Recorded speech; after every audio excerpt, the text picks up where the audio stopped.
नमस्कार, मेरे चैनल में आपका स्वागत है।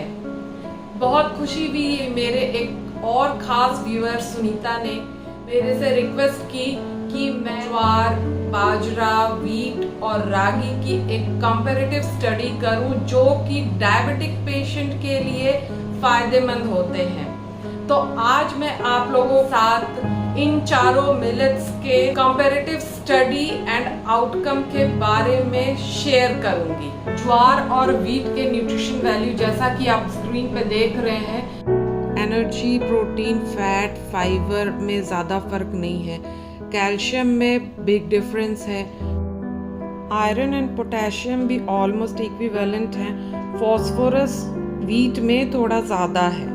डिफरेंस ऑफ न्यूट्रिशन के बावजूद भी आप वीट अपने डाइट से कंप्लीटली एलिमिनेट नहीं करें। चीजें ज्वार में ज्यादा होती हैं, कुछ वीट में होती हैं। दोनों के अलग न्यूट्रिशन वैल्यू हैं। ज्वार को आप वीट का एज अ अल्टरनेटिव यूज करें।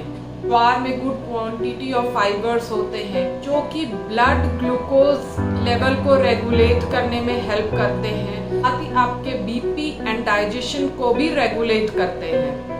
और डायबिटिक के लिए बहुत ज़रूरी होता है वो फूड लेना जिनका ग्लाइसेमिक इंडेक्स कम होते हैं। तो ज्वार का ग्लाइसेमिक इंडेक्स 62 होते हैं, बट उसमें फाइबर्स ज़्यादा होने की वजह से ग्लूकोज लेवल में रिडक्शन हो जाते हैं। डाइजेशन प्रोसेस स्लो डाउन हो जाते हैं और स्लो डाउन होने की वजह से ब्लड में इंसुलिन सर्ज रिड्यूस कर जाते हैं। ज्वार ग्लूटेन फ्री मिलेट है। वो लोग जिनको सीलियाक डिजीज है या फिर ग्लूटेन इंटॉलरेंस, उनके लिए ये हेल्थियर एंड टेस्टियर ऑप्शन है।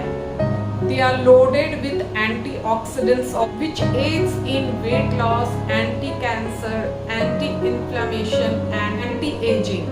ज्वार है वो आप ऑल ईयर अलोंग खा सकते हैं। ये कोल्ड मिलेट के कैटेगरी में आते हैं। वीट की बात करते हैं तो वीट भी न्यूट्रिएंट रिच होते हैं। फाइबर रिच होने की वजह से आपके हेल्दी डाइजेशन, बीपी रेगुलेशन और कोलेस्ट्रॉल लेवल को कम करने में हेल्प करते हैं। Wheat vitamin B, selenium, folate and magnesium rich होते हैं। इसमें जो फाइबर्स प्रेजेंट होते हैं वो आपके डाइजेस्टिव सिस्टम को हेल्दी रखते हैं।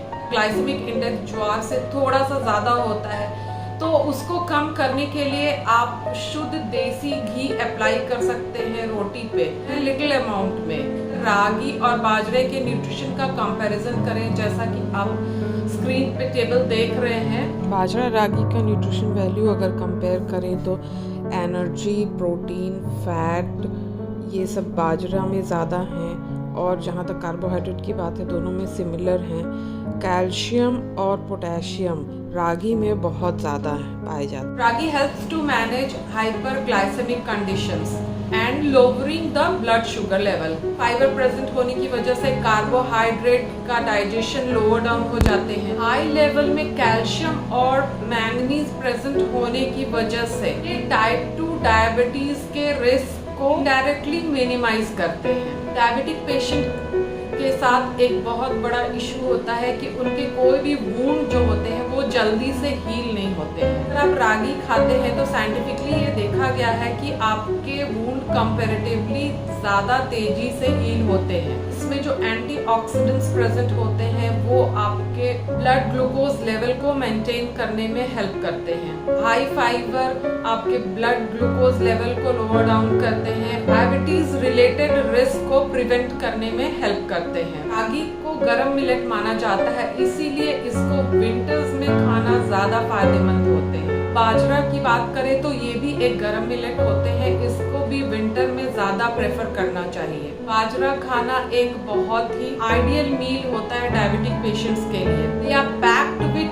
Nutrition and have low glycemic index. Glycemic index मैं सरल भाषा में समझाती हूँ कि जब आप कोई चीज़ खाते हैं तो वो फूड ब्रेक डाउन होके ग्लूकोज के फॉर्म में कन्वर्ट होता है, बॉडी में आता है और इंसुलिन सर्ज निकलता है, जिससे कि वो ब्लड शुगर लेवल को मेंटेन रखते हैं।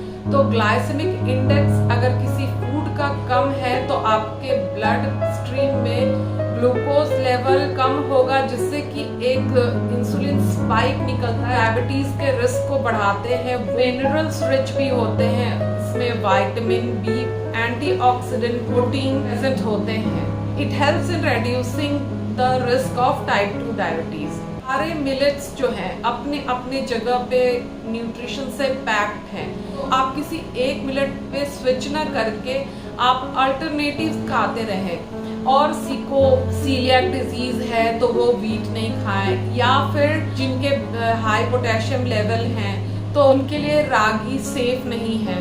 अगर आपको यूरिक एसिड है तो मिलेट खाएं जिसमें प्रोटीन कंटेंट कम है, या फिर आपको डॉक्टर्स ने जो प्रेस्क्राइब किया हुआ है। को कोलेस्ट्रॉल है या किडनी डिजीज है तो हर पेशेंट के लिए हर तरह के मिलेट न्यूट्रिशन के अकॉर्डिंग चूज करना होगा, या फिर डॉक्टर्स ने जो प्रेस्क्राइब किया है उस पे फोकस करना होगा।